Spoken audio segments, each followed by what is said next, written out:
지금 그 영국 함대가 거문도를 이제 점령을 해서 너희들 이제 까불면 어떻게 되는지 알지? 어? 자식들이 어디 이제 이런 겁니다. 그런데 그 당시 우리 조선 조정은 거문도가 자기네 영토 아니에요? 근데 자기네 영토를 영국군이 점령한 사실조차도 모르고 있었어요. 모르고 있다가 한 달 후에 영국 외무성이 우리가 필요에 의해서 거문도에 함대를 좀 보내서 거기를 일시적으로 점유하고 있으니 그리 알고 있어라 라고 공문을 보냄으로 인해서 그때 우리 영토를 점령당했구나 하는 걸 알게 됩니다. 그 다음에 무슨 조치를 취해야 될 거 아니에요. 그런데 거기다가 그 병력을 태워서 보낼 수 있는 배조차도 없었어요. 그래서 어떻게 해야 되나 고민하고 있을 때 청나라가 그 당시 청나라에 그 북양함대라는 군함이 있었습니다. 군함이 와가지고 인천에 와서 아니 우리 속국인 조선 그 영토를 영국이 점령을 했으니까 우리가 가서 항의를 하겠다. 그러니 그 문제를 우리에게 일임을 하면 내가 가서 대신 항의를 해줄게. 그러니까 아이고 우리 형님들이 알아서 해주십시오. 이렇게 돼가지고 북양함대 사령관 정여창이라는 제독이 중국 배를 타고 거문도로 가요. 거문도로 가서 항의를 하니까 야 인마 니네가 뭔데 어디서 와서 까불어 자식 할 수 없이 그냥 갔어요. 그 당시에 그 정여창이라는 사람이 거문도에서 도착을 하고 보니까 뭔가 이 조선 사람들하고 얘기를 해야 되는데 이 섬 구석에 이 뭘 문자나 아는 사람이나 있으려나? 아무리 뭐 기대도 안 하고 갔는데 거기에 그래도 한자를 아는 사람들이 많이 있더라는 거 아니에요. 그 깡촌 시골 구석에 섬에 그래서 정현창이가 대단한 섬이네. 그래가지고 섬 이름을 클 거자에 그럴 문자에 섬도자.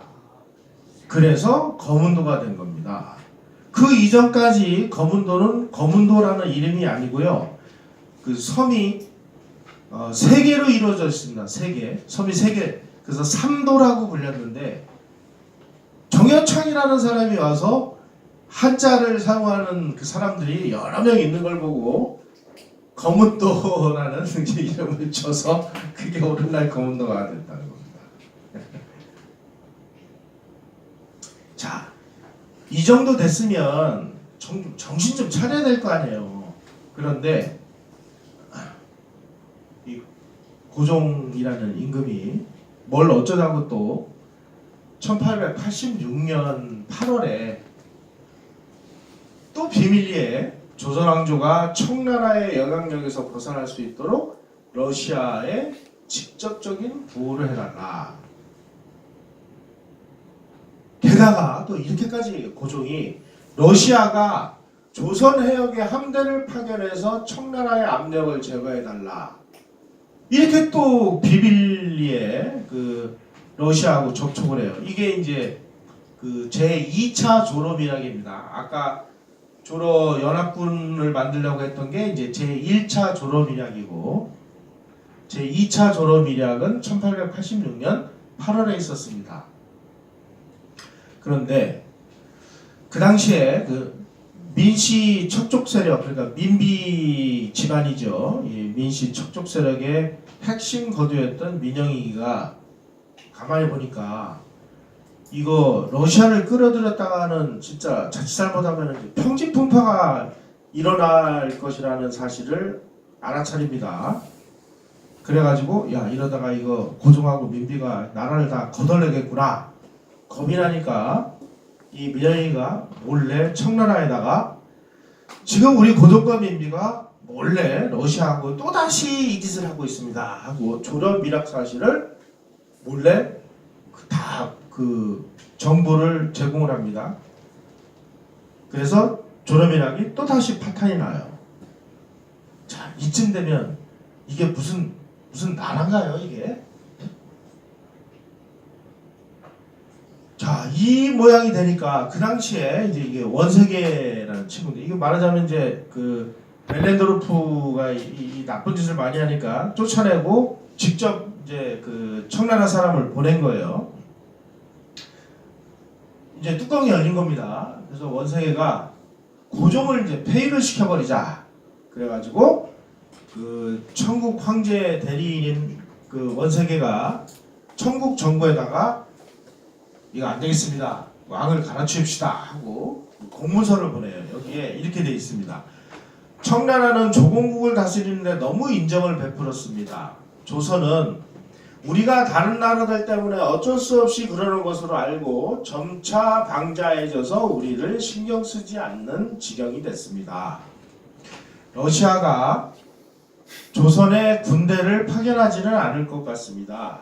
고종이 러시아 군대를 끌어들이기 전에 우리가 먼저 해군과 육군을 조선에 보내서 고종을 패하고 왕족 가운데 현명한 자를 새 임금으로 내세우는 것이 좋을 것 같습니다.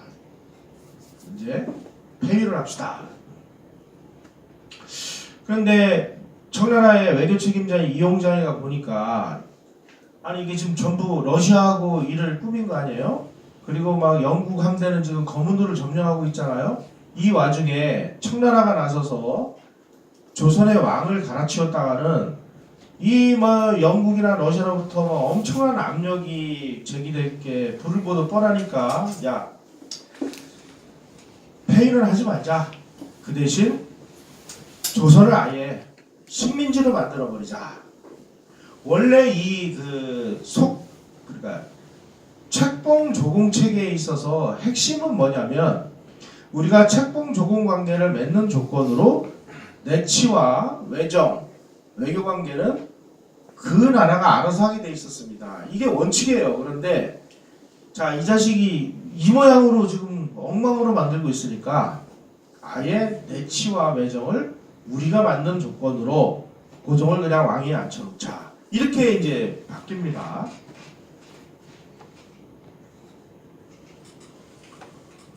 자, 이래가지고 막 자기가 폐위될 막 지경에 막 이르고 막 이러니까 고종이 이제 으아 뜨거라 그래가지고 조로 밀양을 다시 맺자고 자기에게 건의를 한 친러시아파 신하들을 전부 체포해가지고 전부 귀양을 보내버립니다. 그러니까 지금 가뜩이나 제1차 조로밀약도 파탄나 제2차 조로밀약도 파탄나가지고 러시아가 열받아 있는데 고종이라는 임금이 그 심부름한 자기 그 신하들을 체포해가지고 귀양 보내고 막 이러니까 이제 러시아가 뚜껑이 열린 겁니다. 그래가지고 러시아 공사 베베르라는 사람이 아니 일은 당신이 저질러 놓고 말이야 아무 죄도 없는 신하를 말이야 이렇게 막 귀양을 보내고 청나라가 압력을 넣으니까 막 깨하고 없었던 일로 하고 뭐 이거 뭐 있다고야? 어? 당신 정말 죽고 싶어? 하고 막 공갈 협박을 하니까 또 러시아의 압력에 겁이 나가지고 귀양을 보냈던 대신들을 전부 사면을 시켜줘요.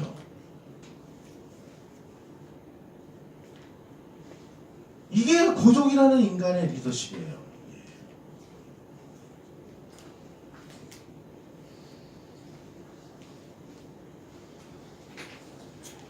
자, 저 뒤에서 이 지도 보이시나요? 네. 아까 말씀드린 거문도가 여기 위치하고 있습니다. 그러니까 여수하고 제주도하고의 그 사이를 일직선으로 딱 연결해 놓으면은 그 정확하게 절반쯤 되는 곳에 거문도가 위치하고 있습니다. 자, 그러면 영국이 하필이면 그 많은 지역 중에 거문도를 왜 점령을 했을까? 이걸 한번 우리가 좀 들여다볼 필요가 있습니다. 이 지도를 보시면 여기가 거문도인데요. 여기가 블라디보스토크입니다. 여기에 러시아 함대가 있었어요. 이 러시아 함대가 어쨌든지 간에 저 유럽 쪽에 있는 러시아하고 뭔가 뭐 사람이라도 왔다 갔다 하고 뭘 하려면 여기는 다 시베리아 동태왕국이니까 여기서 배를 출항시켜가지고 이렇게 해서 이쪽으로 해가지고 쭉 해서 전 지구를 반바퀴 돌아가지고 그 유럽 쪽으로 가야 되죠. 근데 여기에 이제 러시아 함대가 세계 최강의 러시아 함대가 여기 와 있어요. 얘네들이 이렇게 내려오면 바로 여기를 틀어막을 수 있습니다. 일본이 움직이는 것도 다 여기서 탐지할 수 있어요. 여차하면 중국도 여기서 견제할 수 있어요. 그래서 영국은 이미 1846년에 측량선을 보내가지고 조선 일대를 전부 다 측량을 했습니다. 1850년도에도 또 여기를 다 측량을 했어요. 그래서 이때 거분도라는 섬을 발견하고, 야, 여기가 동아시아 지역에서 지브롤터 같은 아주 전략적인 그 이점이 있는 지역이구나. 그래, 여기는 우리가 찜해야지. 그래가지고 이미 1846년에 요 섬 이름을 해밀턴 항이다 하고 영국식으로 이름을 붙여놨어요. 그 당시에 영국 해군성 장관 이름이 해밀턴이었거든요.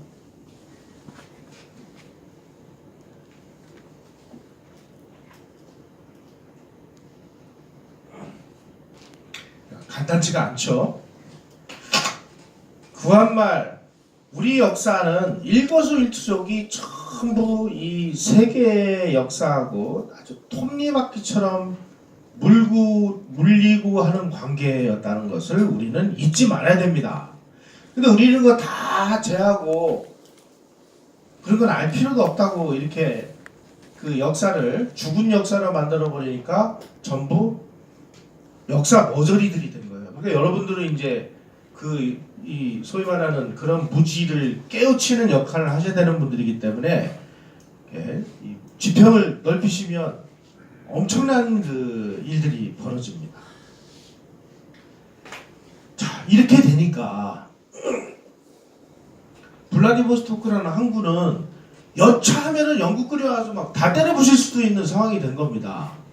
자, 그러면 이거 열심히 뭐 항구는 만들어놨는데 1년 중에 10월부터 3월까지는 얼어붙어서 사용을 못하지. 그리고 여기 봄에서부터 가을까지 배를 좀 움직이려고 하니까 여기 거문도에 영국 함대가 와 있지. 이 블라디보스토크라는 항구의 전략적인 가치가 완전히 이제 개똥이 된 거예요. 야, 그러면 이거 어떡할 거냐? 죽어라고 우리가 이만큼의 동아시아 지역의 러시아 영토를 얻어놨는데 이 영토를 우리가 포기하지 않고 유지를 하려면 이거는 바닷길로는 이제 그 영국 함대 때문에 언제든지 봉쇄당할 수가 있다. 그러면 어떻게 할 거냐? 고민 끝에 철도를 넣자 여기다가.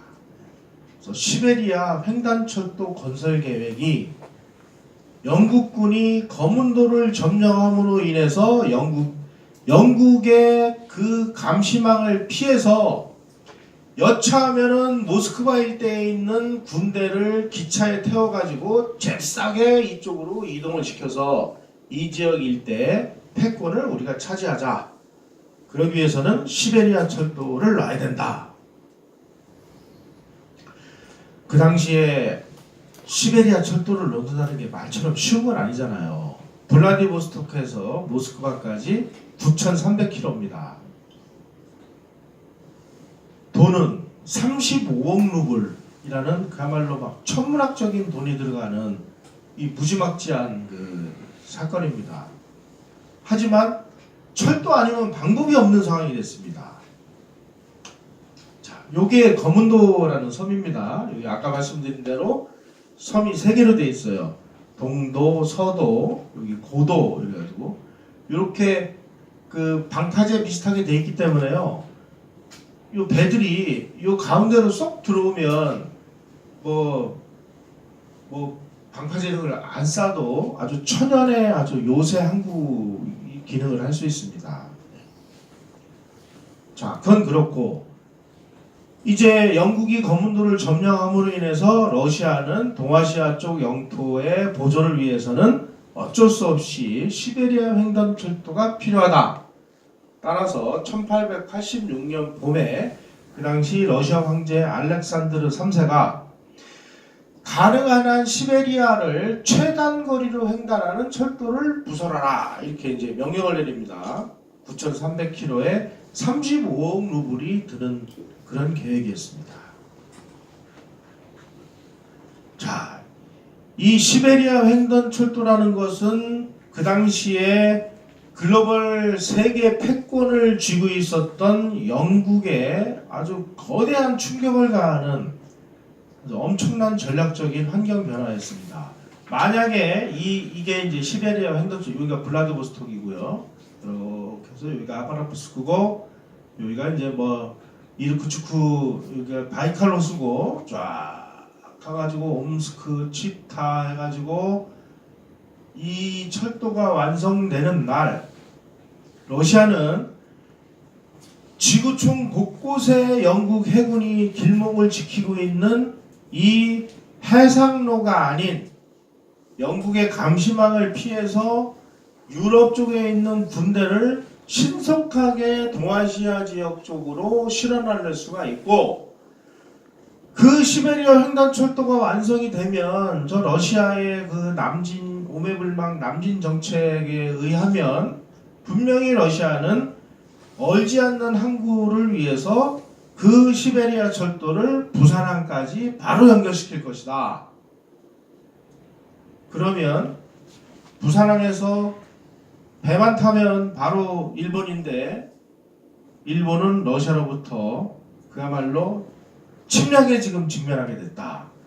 시베리아 철도가 구체화되니까 비상이 걸린 것은 일본이었습니다.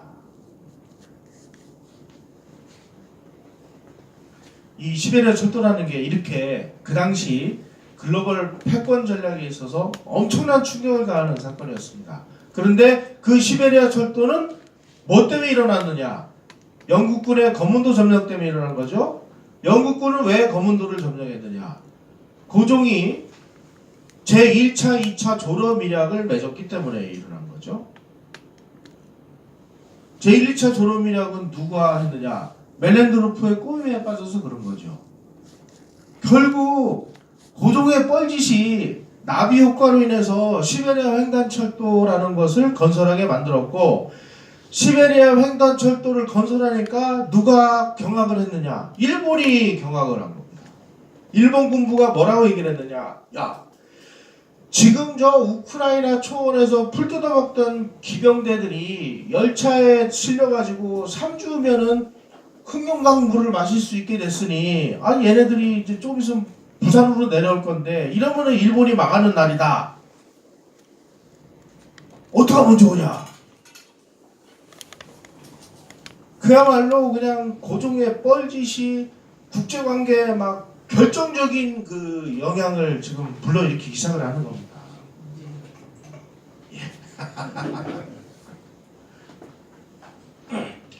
이 사람이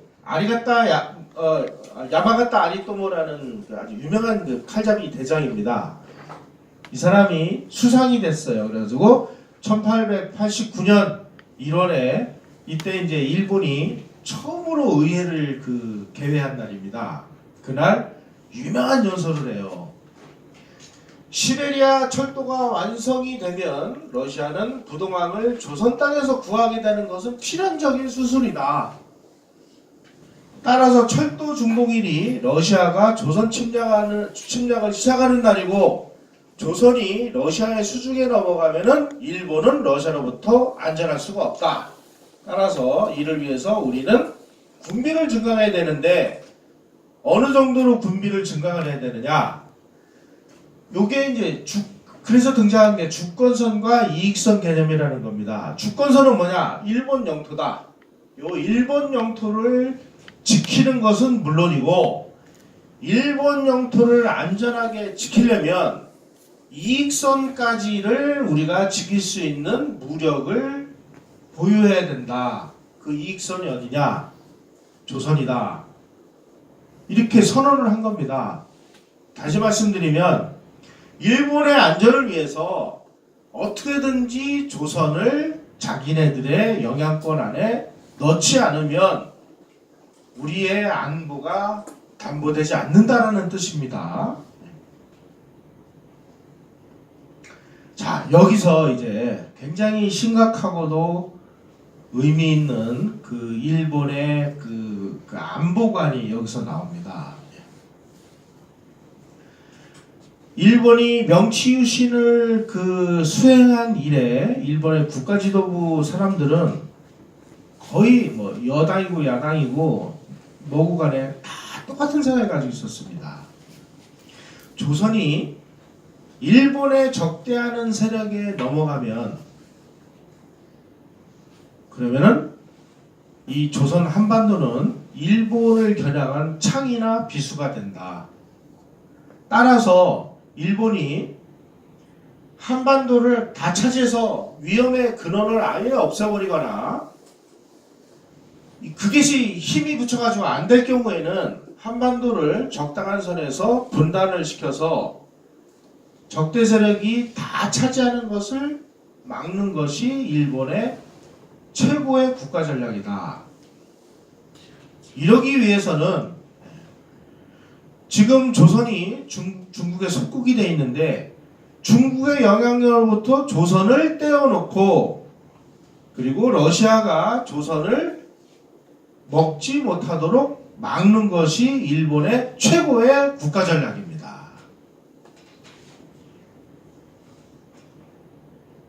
그 이후에 일본의 행보를 보시면 요 원칙에서 한 발도 벗어나질 않았습니다. 한 발도. 그래서 이 식민지를 연구한 그 마크 알 피티라는 학자가 있는데요. 이 사람이 서양 열강들의 식민지를 취득하는 방법, 일본이 식민지를 취득하는 방법을 쫙 연구해 본 결과 서양들, 서구 열강은 식민지를 취득할 때 국가의 이익이 어디서 많이 났느냐 이걸 보고 이제 식민지를 취득을 했는데 일본은 물론 국익도 국익이지만 그보다 더 우선순위는 일본의 안보를 담보하는 지역 여기를 식민지로 채택했다는 겁니다. 그게 서구 열강들의 식민지 취득과는 좀 다른 방법이다 라는 것을 바로 이 사람이 연구를 해냈습니다. 한반도를 이렇게 만들려고 하는 이유는 일본의 안전보장을 위해서라는 거죠. 자, 그러면 이렇게 한번 보시죠. 일본이 1910년에 여기를 합방을 해가지고 이 조선이라는 거는 없어져 버리고 한반도에서 태어난 사람들은 다 일본의 국민, 일본의 시민이었잖아요. 여기까지가 일본 영토가 됐습니다. 그러니까 여기까지가 주권선이 된 거예요. 그럼 이익선이 어디냐? 여기를 지키기 위해서는 만주를 우리가 이익선으로 해야 된다. 그래서 만주사변을 일으키잖아요. 만주를 먹죠. 만주에다가 만주국을 세우죠. 만주까지가 자기네 이제 바운더리가 됐어요. 그럼 어디가 이익선이 돼요? 중국이 본토가 이익선이 되잖아요. 그러니까 중일전쟁을 일으켜서 또 중국을 침략을 해요. 이게 주권선과 이익선 개념이라는 것이 확장되면 확장될수록 그야말로 이게 이제 침략으로 나타나는 겁니다.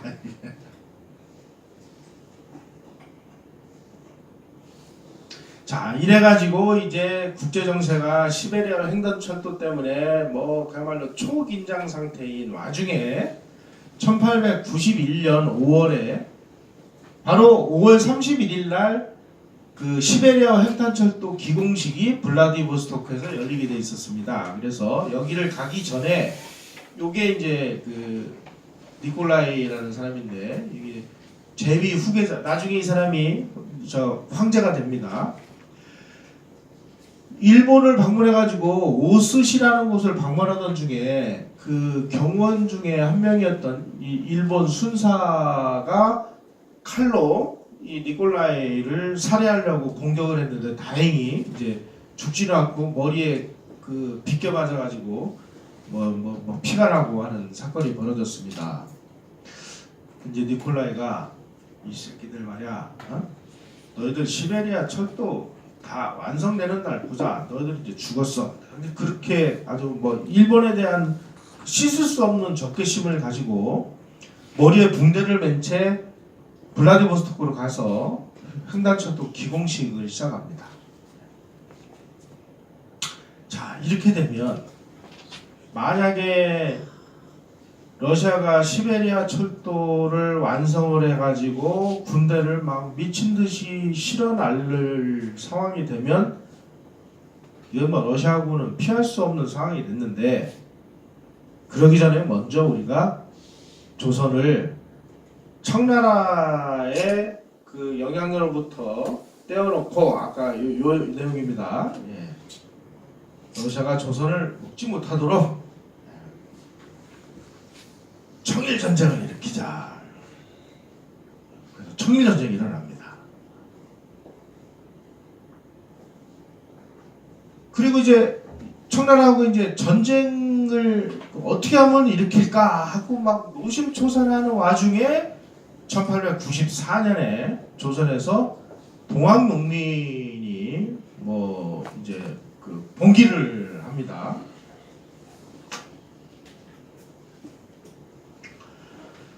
자, 이미 재물포조약이라는 것을 맺습니다. 이모군란 때 이제 일본 공사관을 그 폭동 군인들이 습격을 해서, 그래서 재물포조약에 무슨 내용이 있냐면은 일본 그 조선에 있는 공사관을 보호하기 위해서 군대를 상주시킬 수 있다라는 그 조약문이 들어 있습니다. 그 다음에 청나라하고 천진조약을 맺어가지고 청나라 군대가 조선으로 파병이 되면 일본도 군대를 보낼 수 있도록 그렇게 협정이 맺어져 있었습니다. 따라서 청나라 군대가 조선으로 들어오면 일본군은 자동으로 딸려오게 돼 있어요. 이 국제법적인 협약에 의해서. 자, 이 상황에서 조선에서 저 고부 일대에서 농민들이 봉기를 일으켰어요. 근데 그 농민들의 반란조차도 조선 관군이 이것을 자기 스스로의 힘으로 반란을 진압할 수 있는 힘이 없으니까 고종이 야, 청나라에다가 원병을 좀 요청을 해라. 원병 요청하면 일본군이 자동으로 따라 들어오는데, 그러면은 무슨 일이 벌어질지 모르는데 고종이 이 바보 같은 인간이 이 농민 봉기를 진압하겠다고 일본 청나라 군대를 요청을 해요. 그러니까 막 야, 이게 웬 떡이냐. 일본군도 대병력을 파병해가지고 결국 조선에서 청일전쟁이 일어납니다. 자, 그러면 지금 요즘에 문재인 정부가 뭐 동학혁명을 뭐 무슨 뭐 후손들을 뭐 명예회복을 위해서 뭐 조사를 한다고요? 동학이 혁명이래요? 뭐가 혁명이에요? 뭐가? 조선이 망하는 길로 간 첫 단추가 청일전쟁인데 그 청일전쟁을 일으킨 놈은 누구냐? 동학이다. 그 동학을 진압도 못해가지고 청나라로부터 군대를 빌려온, 청나라로부터 군대 좀 제발 보내주세요 하고 요청한 놈은 누구냐? 고종이죠. 그러면 나라를 망조로 만드는 놈은 누구냐? 고종이지.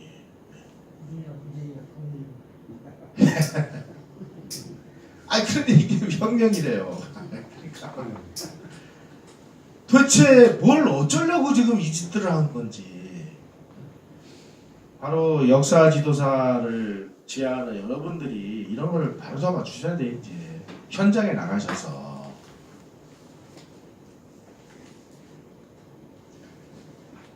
아이고, 제가 이제 여기서부터 얘기를 하려면 이제 막 열이 뻗쳐가지고요. 마셔야 되겠습니다. 자, 이제 막 청나라 군대가 들어와, 일본 군대가 들어와, 그래가지고 막 서울 시가지에서 막 일본군이 그냥 막 퍼레이드를 벌이고 막 포를 갖다 놓고 그냥 막 포를 쏴대고 막 이런 일이 벌어지니까 이 고종이라는 이 위대하신 임금이 야, 이거 조금 있으면 이제 전쟁이 일어날 것 같구나.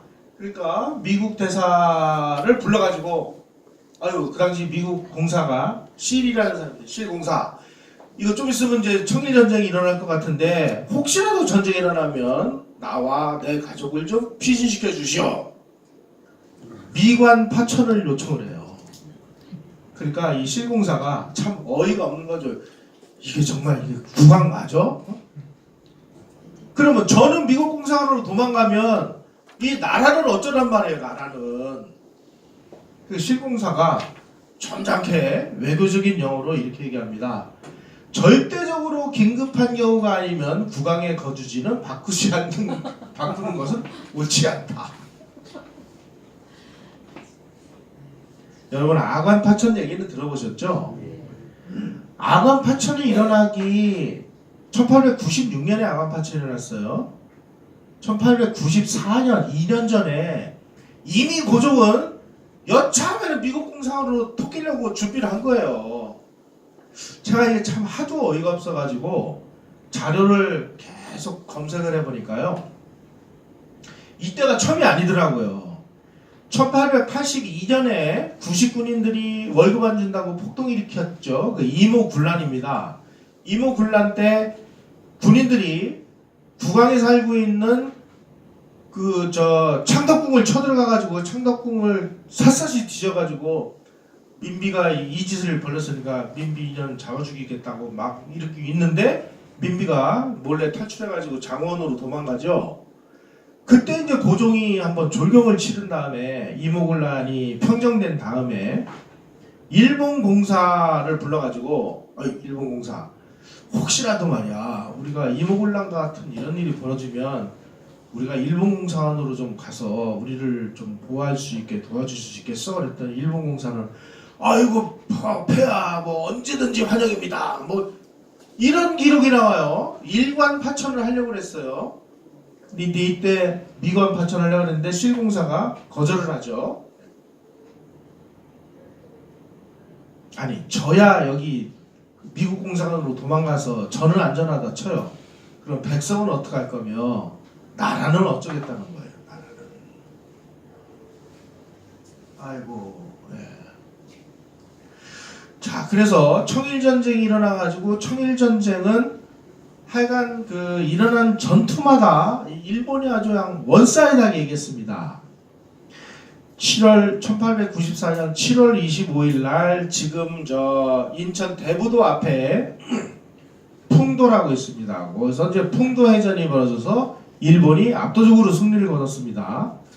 그 다음 그로부터 한 4일 후에 성안에서 성안 전투가 벌어져요. 거기서도 또 일본이 압도적으로 이겼습니다. 그리고 평양에서 평양 전투가 벌어져가지고 또 일본이 압도적으로 이겼어요. 그리고 압록강 부근에서 압록강 앞바다에서 압록강 해전이 벌어져서 또 일본군이 압도적으로 이겼어요. 또 여기 여순 있는데 여기도 하루 만에 점령을 했어요.